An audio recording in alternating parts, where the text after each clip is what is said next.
Tikuvchilarda uchrab turadigan ba'zi bir holatlar haqida gaplashamiz. Agar tikuvchi bugun zakazingiz tayyor bo'ladi desa, demak ertaga tayyor bo'ladi. Agar ertaga tayyor bo'ladi desa, ertaga unga bugun bo'lganini eslatish kerak.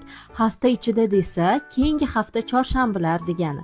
Dam olish kunlarsiz bir hafta ichida desa, demak dushanba degani. 2 haftadan keyin desa, 1 oy degani. 1 oydan keyin esa umuman murakkab masala, noaniq vaqt birligi. Agar 3 oydan keyin tikib beraman desa, bu 3 ta katta noaniq vaqt birligi degani. Kuzda tikib beraman desa, bu qor yog'ganda tayyor bo'ladi degani. Qor har yili yog'adi, shuning uchun bu eng zo'r muddat.